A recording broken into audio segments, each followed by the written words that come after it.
and experiences that you've had as a sophomore, junior for now, and he knew what he had to do, and he did it. And that's a real tribute to the kid and his character and what you have to do for the team.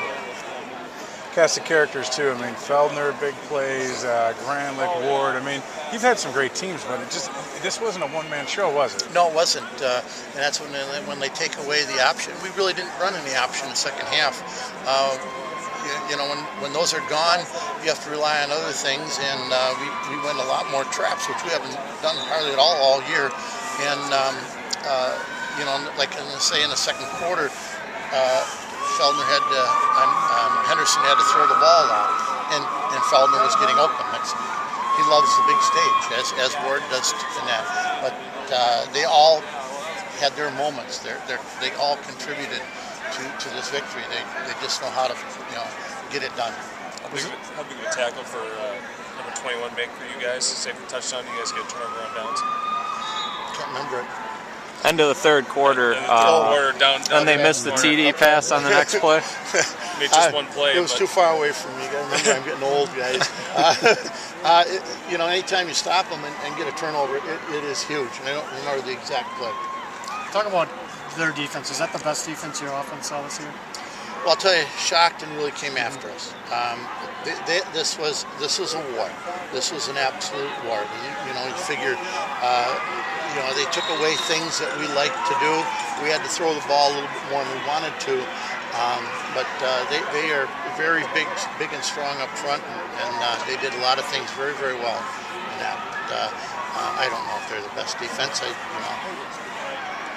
They're obviously a little one-dimensional, but if I would have told you beforehand they would rush for over 300 yards and yet you would win the state championship, would you be surprised by that? I'd be happier than heck. If you told me before the game that they were going to rush for 300, we were still going to win, I'm happy. And we knew that they were going to come after it. It's so deceiving to find the football in that offense. It is so difficult. And we had an extremely hard time simulating that offense. How do you get it in 2 days, on that? And so we watched a little bit more film than we have, and we relied on the kids and their instincts. And what do you say? They did come through. Hey Bob, you've been doing this for a while, obviously. Yep. Pretty gutsy performance by Evan. You ever seen anything like that before? Where's that rank up there for you in your 41 years? I can't go back just a spur of the moment for 42 years and recall them all, but there's been some big ones, and this will rate as one of the biggest. He hurt that shoulder in the second quarter there, and didn't even take his pads off at halftime in ice. He just stayed out there and did his thing. He injures himself before that final drive. What gave you the confidence to still try to score at the end of the half? We don't try to do anything different. He's just a good football player, and we watched him, and he still could throw.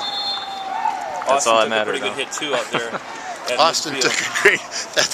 There were some big hits out there, weren't there? This is a game of football, and that hit down the middle, he held on to the ball, went to the ground, but that was a tremendous hit, a perfect throw, tremendous hit, and there were a lot of them out there tonight. They were just, again, when you're playing for a championship and you got two quality football teams, that's what you expect out there. So I'm sorry, Rob. You can take it easy now in the off season and rest that baby up and be 100% for next fall. I'm going on vacation Monday. All right. I'm going to Manitowoc to have a new hip put in. That's my vacation. Thanks, Bob. Thank you. So just to be clear, after you found out he was hurt, was there any discussion of taking him out of the game? We watched him. That'll be up to our trainer and doctor, and they never hesitated. So, if he could perform, he was going to stand there. He's our best option.